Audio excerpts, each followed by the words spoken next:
Good morning students I hope you all are okay. और आप सभी कोविड के गाइडलाइंस का पालन कर रहे होंगे। आपको पता है आपको सोशल डिस्टेंस मेंटेन करना है, 2 गज का और 6 फीट एटलीस्ट, और मास्क पहनना है और बार बार अपने हाथ क्लीन करने हैं। सो स्टूडेंट्स, आज हमारे करेंगे वर्कशीट नंबर 63 वर्कशीट, जो कि आज की डेट है 8 दिसंबर 2020। First of all you have to fill your name और name of the teacher, class teacher और सब्जेक्ट टीचर। आप दोनों लिख सकते हैं या कोई एक भी लिख सकते हैं। तो आज की हमारी जो वर्कशीट है, इसमें आपको मालूम है हमने फ्रेंच रिवोल्यूशन का चैप्टर किया था। अभी जो लास्ट वर्कशीट्स आ रही थी उसमें हमारा मैप वर्क था। उस मैप वर्क से पहले हमारे पास फ्रेंच रिवोल्यूशन की वर्कशीट्स थी।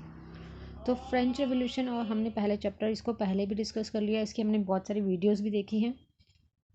तो ये चैप्टर हम 3-4 बार कर चुके हैं एटलीस्ट।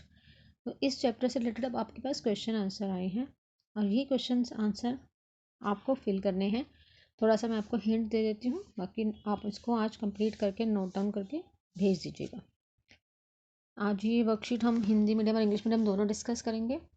तो फर्स्ट क्वेश्चन है, write any one privilege to first 2 states of France by birth.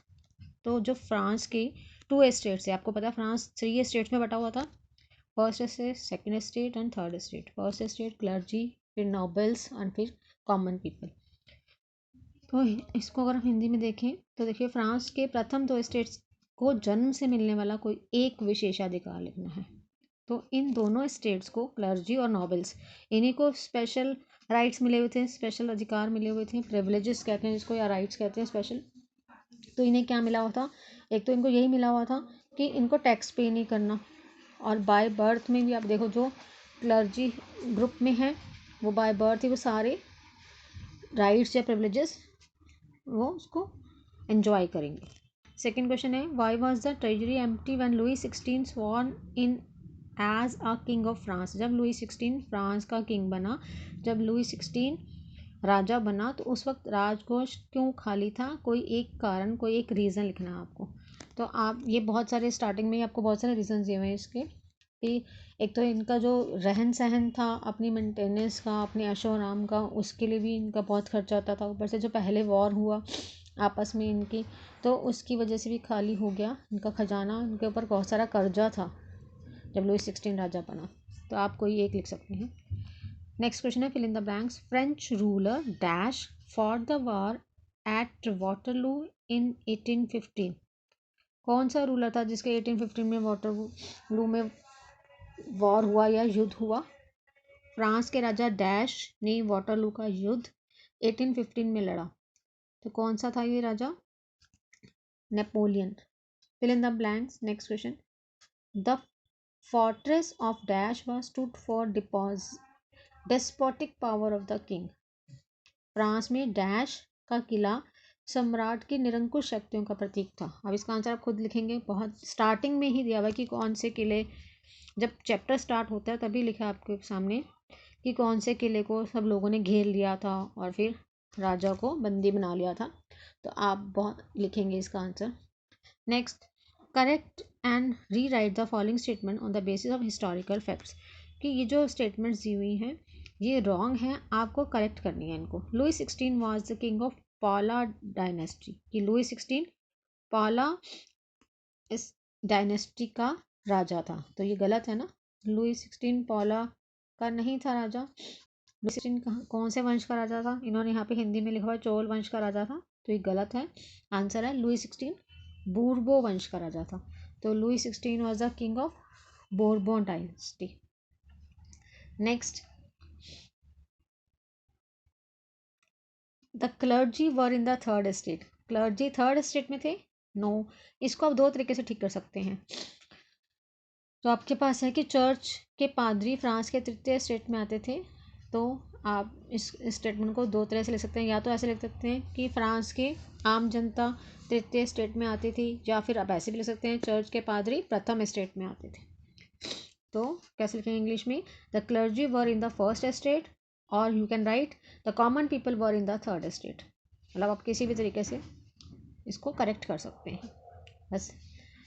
Next है, choose the correct option. Name the currency use in France.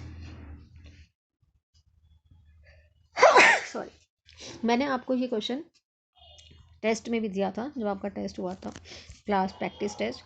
तो कौन सी करेंसी यूज़ होती थी 1794 तक? लिवरे।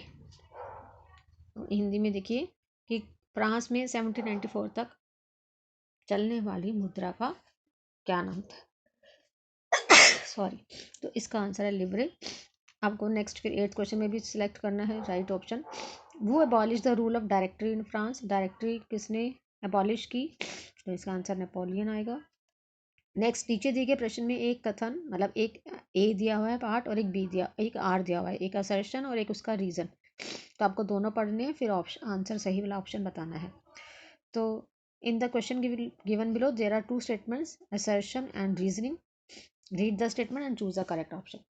तो असर्शन दिया हुआ first, Louis 16 was executed on January 21, 1793।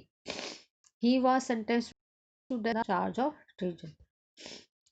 21 जनवरी 1793 को लुई 16 को फांसी दे दी गई थी। उसने फ्रांस के खिलाफ राजद्रोह की साजिश रची थी।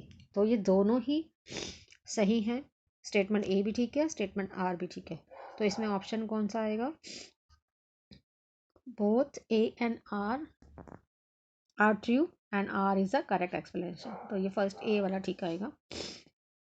Next 10th question, in the question given below there are two statements marked as assertion. ये भी सेम ही है, एक ए स्टेटमेंट है, एक आर है, एक असर्शन है, एक उसकी रीजनिंग है। तो आपको करेक्ट ऑप्शन चूज करनी है। असर्शन है the period from 1793 to 1794 is called the time of peace. और इसका रीज़न है Robespierre ruled cruelly during this period. तो 1793 से लेकर 1794 का जो पीरियड है वो शांति का काल कहते थे इसे। और इसकी रीज़न है इस दौरान रॉबेस्पियर ने क्रूरतापूर्वक राज किया। सेकंड आपको पता ही है, रॉबेस्पियर ने क्रूरतापूर्वक राज किया था, क्रूरली उसने रूल किया था। जब क्रूरली रूल किया है तो इस पीरियड को हम शांति का पीरियड कैसे कह सकते हैं? कैसे इसको कह सकते हैं टाइम ऑफ पीस? तो assertion is wrong but R is right. तो आपके पास जो ऑप्शन है लास्ट वाला डी, ए इज़ फॉल्स बस बट आर इज़ ट्रू। तो ये आएगा आंसर इसका, A is false and R is true. Last वाला डी, ए गलत है और आर सही है। सो स्टूडेंट्स, ये आपकी वर्कशीट हमारी आज की कंप्लीट हो गई। आप इसको नोटबुक में नोट कर लीजिए। और नेक्स्ट वर्कशीट भी आपकी क्वेश्चन आंसर पे ही आएगी। ये आपके वेरी शॉर्ट क्वेश्चन आंसर हैं। नेक्स्ट वर्कशीट जो आएगी वो 3-5 मार्क्स की होगी, उसमें आपको इलेबोरेट करने हैं आंसर्स को। So okay guys, stay home, stay safe, bye bye, have a nice day. आप एक बात और, आप जो एक्स्ट्रा आपकी जो ऑनलाइन क्लास होगी, आप उस क्लास में भी अपने अगर कोई क्वेरी है इससे रिलेटेड क्वेश्चन आंसर या कोई भी और क्वेरी है तो आप क्लास में जरूर उस क्लास में डिस्कस करिएगा। और सभी बच्चे ज़्यादा से ज़्यादा ऑनलाइन क्लास अटेंड करने की कोशिश करें। बाय बच्चे।